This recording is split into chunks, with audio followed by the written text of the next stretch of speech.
नमस्कार मंडळी. आपल्याला माहिती आहे का बांधकाम कामगार योजनेच्या अंतर्गत शासनाकडून 30 पेक्षा जास्त योजनेचा लाभ हा बांधकाम कामगारांना देण्यात येतो. तर त्याच्या संदर्भातील माहिती आपण आजच्या व्हिडिओमध्ये पाहणार आहोत. सर्वात पहिला लाभ जो आहे तो सोशल सिक्युरिटीमध्ये दिला जातो. जसे की 30,000 ऑफ फर्स्ट मॅरेज म्हणजे पहिल्या लग्नासाठी कामगाराच्या 30,000ची आर्थिक मदत केली जाते. मिड डे मीलची स्कीमसुद्धा बांधकाम कामगारासाठी राबवली जाते. त्याचबरोबर प्रधानमंत्री श्रम योगी मनधन योजना, प्रधानमंत्री जीवन ज्योती विमा योजना, प्रधानमंत्री सुरक्षा विमा योजना याचा सुद्धा लाभ आपल्याला घेता येतो. त्याचबरोबर रिकग्निशन ऑफ प्रायर लर्निंग ट्रेनिंगसुद्धा आपल्याला घेता येतं. Financial assistant of 51,000 for the marriage of daughter of the construction worker म्हणजे कंस्ट्रक्शनच्या मुलीच्या लग्नासाठी आपल्याला 51,000ची सरकारतर्फे मदत मिळत असते. बघा आता एज्युकेशन क्षेत्रात यामध्ये सर्वात मोठा फायदा काय आहे? 1ली ते 7वी बांधकाम कामगाराच्या मुलांना ₹2,500 वार्षिक मदत दिली जाते. 8वी ते 10वी साठी आपल्याला इथं ₹5,000 मदत मिळते. 10वी ते 12वी साठी इथं ₹10,000 वार्षिक मिळतात. त्याचबरोबर 11-12वी साठी ₹10,000, डिग्रीसाठी ₹20,000 आपल्याला मदत केली जाते. तर बांधकाम कामगाराची मुले जर मेडिकलला जात असेल तर त्यांना ₹1,00,000ची आणि इंजिनिअरिंगचं ॲडमिशन घेत असाल तर ₹60,000 प्रतिवर्षी त्यांना मदत मिळली जाते.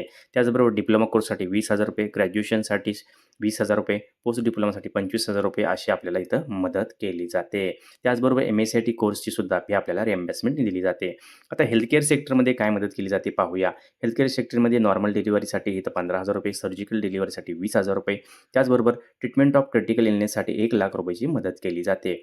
त्याचबरोबर fixed deposit of ₹1,00,000 till girl child attend her म्हणजेच आपल्याला पहिली जर मुलगी झाली असेल तर आपल्याला ₹1,00,000ची मदत केली जाते आणि त्याचं फिक्स्ड डिपॉझिट सरकारतर्फे मुलीच्या 18 वर्षापर्यंत आपल्याला तयार करून दिलं जातं. 75% पर्मनंट डिसेबिलिटीसाठी आपल्या इथं ₹2,00,000ची मदत केली जाते. त्याचबरोबर महात्मा ज्योतिबा फुले जन आरोग्य योजनेचा लाभ मिळतो. हेल्थ चेकअप मिळतो आपल्याला. त्यानंतर आपण जर बघितलं फायनान्शियलमध्ये काय मदत होते बघा. जर अटल ह्या योजनेच्या माध्यमातून आपण लाभ घेताना ॲक्सिडेंट डेथ झाली असेल आपली तर ₹5,00,000ची आपल्याला इथं मदत मिळाली जाते.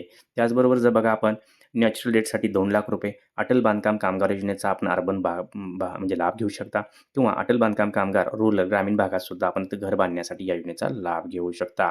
तर अशा प्रकारे मित्रांनो बघितलं तर अगदी अंत्यविधीसाठी सुद्धा सरकारकडून 10,000ची मदत मिळली जाते. त्याचबरोबर बांधकाम कामगाराच्या विधवा महिलेसाठी सुद्धा इथं ₹24,000ची वार्षिक मदत केली जाते. त्याचबरोबर बांधकाम कामगाराला लोनसाठी ₹6,00,000ची मदतसुद्धा सरकारतर्फे केली जाते. तर आपण बघितलं असेल ही एक योजना आहे, पण आणि ह्या योजनेच्या माध्यमातून अनेक लाभ इथं आपल्याला भेटत असतात. तर लवकरात लवकर आपण जवळच्या सेवा केंद्रात जावा किंवा बांधकाम कामगाराच्या ऑफिसमध्ये जाऊन किंवा आपण घर बसल्या ह्या वेबसाईटला व्हिजिट करून आपण बांधकाम कामगार ह्या योजनेचा लाभ घेऊ शकता.